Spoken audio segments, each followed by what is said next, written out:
Panibagong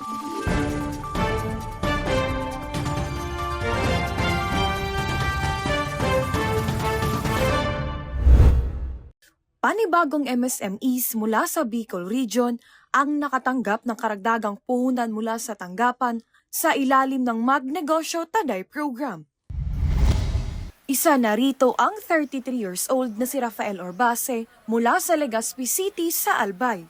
Nakakamangha ang talento at pagkamalikhain ni Rafael. Ang mga bato kasi na madalas hindi pinapansin at basta na lamang tinatapon ay ginagawa niyang mga accessories tulad ng kwintas.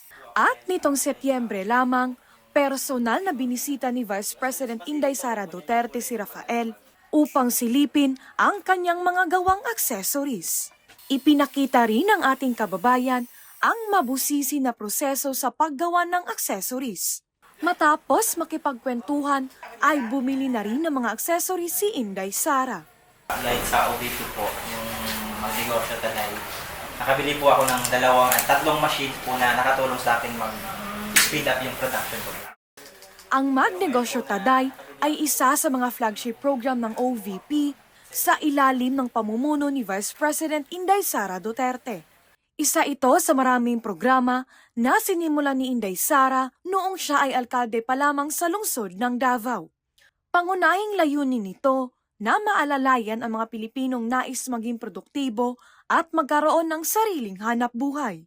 Layunin natin na hindi lamang matulungan sa pinansyal na pamamaraan ang ating mga sektor, lalo na yung mga underprivileged and marginalized, kundi matulungan din sila kung paano kumita ang isang maliit na grant na galing sa pamahalaan.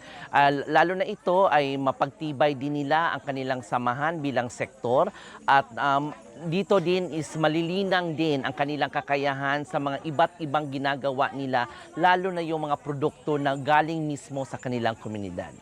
Mula rito sa Legazpi City sa Albay, ako po si Jera Gomez. Lahat para sa Diyos, bayan at pamilyang Pilipino. Valiente News.